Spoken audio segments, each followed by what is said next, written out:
Hey guys, it's Stephen here, back with another video. Manchester City have just beat Birmingham City 3-0 in the FA Cup third round in a clinical, composed and mature performance. Today, we're going to go through that. Thank you to everyone who joined me for the watch along, and thank you to everyone who's already here in the chat. And I don't get why someone would just take negative from it, the first thing they say. But alright, Conroe, if you want to go down the negative route. I'd rather look at the positives of this game. And City have won their 6th game in a row. Bernardo was fantastic, and we kept a clean sheet, and yet again we got the job done. So I would rather personally always go down that route than look at the negatives. But that's just how I am as an individual, I guess. It was a good performance, man. It was a fine performance. Was it special? Was it incredible? Was it amazing? Probably not. But was it reassuring? And was it yet another step in the right direction for Manchester City Football Club? Yes, it was. It was, and we got some senior players rested. We got some young lads on as well. And overall, what more can you ask for, I guess? I mean, we wanted a few more goals in the second half. We could have maybe had a goal in the second half if it wasn't for Morris' disallowed goal, which, in my opinion, was questionable. But I can't complain. I just can't complain. This Manchester City juggernaut is slowly going through the gears. It's slowly grinding up through those results, and it's slowly starting to get a little bit of momentum. And when you've got a team like Manchester City with the players that we got, finding that kind of momentum, you can become very hard to stop. And that's what this game was about for me. Getting that victory, getting in there, getting through to the next round, getting some players, some game time that needed it, and also resting some senior players where we could. And that's what we accomplished today. So I think Guardiola personally would be very, very happy with that performance, and rightfully so. Even though the second half we were disjointed, it doesn't really matter in the grand scheme of things. All we need to know is that when we play our best and we want to win, we can do, and we showed that today. Don't forget, please do hit that subscribe button if you are new to my channel, if you don't mind watching a Man City fan chat passionately and hopefully logically and in an informed way about Man City. And make sure to hit the like button as well if you are new to the channel, and if you also want to like the video, that would be massively appreciated. Get me to 50k. I'm on the road to 50k. It'd be wonderful. But that performance, it was decent. I mean, individually, I'll go through the players. Stefan, once again, was fine. A couple of slight kind of drops of the ball, which were a little bit potentially dodgy, but he did okay. He was perfectly good. And Mendy, everybody was like, yeah, he was kind of there. Did nothing of note. I don't think he did anything particularly wrong either, but I wouldn't say it was an impressive performance. And it's very much Zinchenko's shirt to lose at the moment. So be it. That's how it is. I think we all know where we stand on the Mendy situation. In terms of centre-backs, Diaz was perfectly fine once again. Walker was perfectly fine once again. They had absolutely nothing to deal with really in the first half. Birmingham could not get anywhere near our forward line. Our defenders couldn't get past our forward line, and it was fine. Cancelo doing that inverted midfielder thing that he does so well as well in the first half. And it was a stroll. We were miles better than them. We were controlling it. It was fine. Rodri, once again, miles better than the midfield. Regardless of what you think of Rodri, he was a step above any of their players. And likewise, De Bruyne, De Bruyne in that first half, by the way, was taking the piss at times. Some of those passes, one with his left foot in behind to Gabriel Jesus, was absolutely just, it was just offensive. It was offensive. I'm offended by how good that pass was, Kevin De Bruyne. Stop it. Stop being that goddamn good at your job and making us plebs look useless. It's not fair. Bernardo was indeed very, very impressive. So Shane O'Neill, he was good today, Bernardo. He was really good. That first goal in particular was just a wonderful piece of football. It was a lovely, lovely finish. I was thinking the second goal there. But his first goal with a half volley into the top corner. Delightful stuff. Genuinely delightful stuff. A high-quality goal. A high-quality goal. And the second one as well, a lovely team performance. Moving the ball so sultrily around the pitch. That Morris pass to De Bruyne was absolutely gorgeous. It's just beautiful goal. And then, obviously, pulling it back to Bernardo Silva for a nice finish. And Foden's goal was delightful as well. I've already seen people say Nmecha's rubbish. Can I just say, get a grip, man? Can I say that? People slagging off Nmecha. He wasn't good today, but he's a kid. He's a kid who's barely played for the first team. Coming in, and I'm not sorry if you're in Manchester or not, but it's horrible out there. It's cold, it's miserable, and he couldn't get into the flow of the game. But can we stop these definitive statements? Nmecha isn't rubbish. He might not end up being good enough for the first team, but he isn't rubbish. He isn't a rubbish player. And I don't think he was good today either, and I don't personally think he's ahead of Palmer or Doyle, but he's a good footballer that didn't play well today. But we know Aguero and De Bruyne and Ruben Diaz and all these people cannot play well sometimes. He struck me as a guy who was trying to toe the line, and maybe he was a little bit nervous. I don't think he played well, but he's not rubbish. And can we not be so decisive on plays? We decide plays are shit or good every single day. And it's like, can we not just look at the bigger picture and be a little bit more composed and give these young lads the benefit of the doubt? I mean, I tell you what, Some of you guys would have written off Messi after his first ever performance. Go watch Messi's first ever game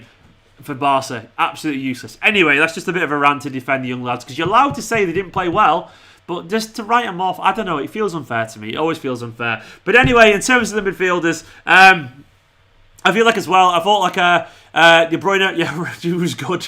Foden, once again, goals and assists. I think he got the assist for Foden's, Bernardo's first, didn't he? With a header, you know. I think it was a decent header back to him, and I think it was kind of fluky headed, but he got a goal and assist yet again. Gabriel Jesus was a bit frustrating in front of goal, as he always is. You know, he worked really hard. He should have done a little better with one thing when he was cutting in off the left. Played as a winger today, interestingly. Mahrez was kind of quiet, other than that little pass to De Bruyne, which is a really nice pass. But I thought he should have asserted himself a little bit better. But overall, it was a functional, mildly impressive performance in the first half. The second half, our shape totally went. All the changes did mess up our shape. Nmecha couldn't get into the game, unfortunately. I thought Harwood-Bellis looked a little bit naive. There's one bit when he wasn't stepping up, when everyone else in the defence stepped up, and Diaz looked a bit frustrated with him. But it happens.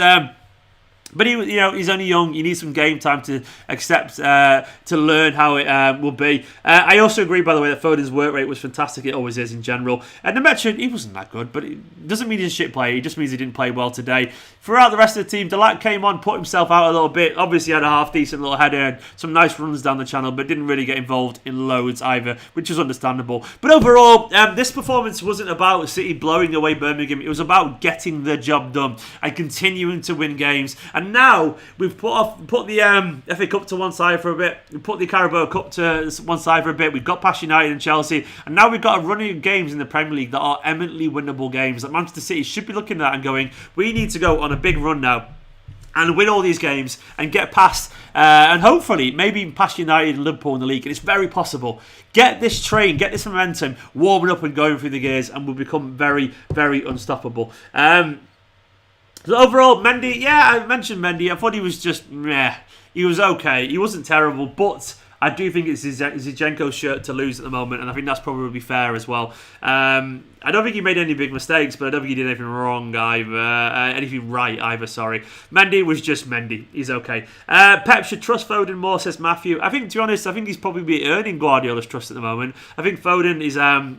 his performances against United and Chelsea, and obviously recently, I think, he's earning his trust. And I think Guardiola, you got to bear in mind, Foden's only very young as well, so I think there's loads of time, and I think he'll be fine. I think he'll be all right, and I think we know he's going to be world class one day. I reckon he's going to be brilliant, and I think Guardiola does trust him, so don't worry about that. People want to see more of Delap. Yeah, Delap's 17, he's young. I think Delap will eventually go on loan. Personally, I think he may struggle to get game time, but City love Delap. Don't worry, City do love Delap, but a loan wouldn't be a door closed. It'd be a chance for him to play regularly, score some goals, find a bit of confidence. But I rate Delap. Keep him around the first team if you want to. I really rate him. All reckons Zinchenko will never be a first choice player at City. He should go, in my opinion. I think you're operating on the principle there that everyone wants to be a first choice player. You know, that like someone versatile and intelligent. Even though I would agree if he went, it'd make sense. At the same time, you know, look at John O'Shea. What's wrong with John O'Shea? You know, John O'Shea for United was so useful. He was so useful. Like, he was there. He could play anywhere across the defence. He could play in midfield. Sometimes you need a player who could be there. He doesn't. Sometimes you need players who don't want to start every game. Sometimes you need players who just are happy to be part of a successful squad and are happy to be useful in the squad, because, like, it's hard. It's hard to find quality footballers who are happy to be backup. And it could be an argument to suggest that actually Zinchenko being around and he's willing to kind of wait for his go. Maybe, just maybe that's a good thing, because otherwise you're going to get players who want to leave and they're constantly trying to sign replacements. So there's an element to say that maybe it's a good thing that Zinchenko is chill hanging around. The banner of Colin Bell was fire as well, I agree. It was wonderful to see. Please do hit the subscribe button. I'm on 48,041 subscribers. Let's get that there to 48,100 if you don't mind. And please do hit the like button. Haaland or Delap? Well, it's obviously Haaland, Ayesha. Haaland's the proven deal, where Delap isn't. But I love Delap, but Haaland obviously is, like, you know, it's obviously the one that we choose in that instance. Zini has played well recently, yeah. It's easy to justify why we play a bit boring in some second halves. The pep that always pushes for goals is still there, but to conserve energy when possible is smart this year. You know, you're right. This year we have to take a foot off the gas every now and then. And I'm so happy that we rested Gundogan today. Ferner got a bit of a rest. You know, that Kevin De Bruyne came up at half time. Diaz got a bit of a rest. Stones got half a game's rest as well. Of course, Sterling apparently was not fully fit, but I guess he just got a bit of a rest as well. It's nice every now and then that we see players get a bit of a rest because they need it. Because you look at our fixture schedule now. Let's have a look at it. Where's our fixtures now? So we've got Wednesday, we've got Brighton at home. We've got Crystal Palace after that. You'll be hoping for 6 points. Then you've got a difficult Villa side at home once again, so you'd be hoping for another victory there. West Brom away. I'm not going to predict West Brom. You'd hope we'd get something. Sheffield United at home, we have to win that surely. Then Burnley away. All those games are very, very winnable before we play Liverpool. So we need to rest these players, and hopefully we will get it done and get a bunch of victories. Get it done. Just for our friend Jed.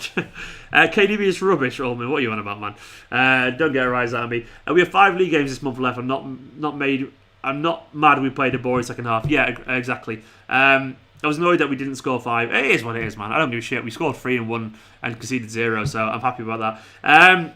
I mean, it was a case of players calming down a little bit in the second half, and also all the changes made us a little bit less, organised, I think it's fair to say. So I can take it. It isn't perfect, but I can take it. Talk about Stefan. Zach Stefan. I don't think he was terrible. I don't think he was naff. I don't think he was great, Teller. But I can't say he was naff. I mean, naff is a really poor performance. He was okay. Stefan isn't going to replace De Bruyne. Of course he's not. I'm on about Ederson. He's not going to replace Ederson.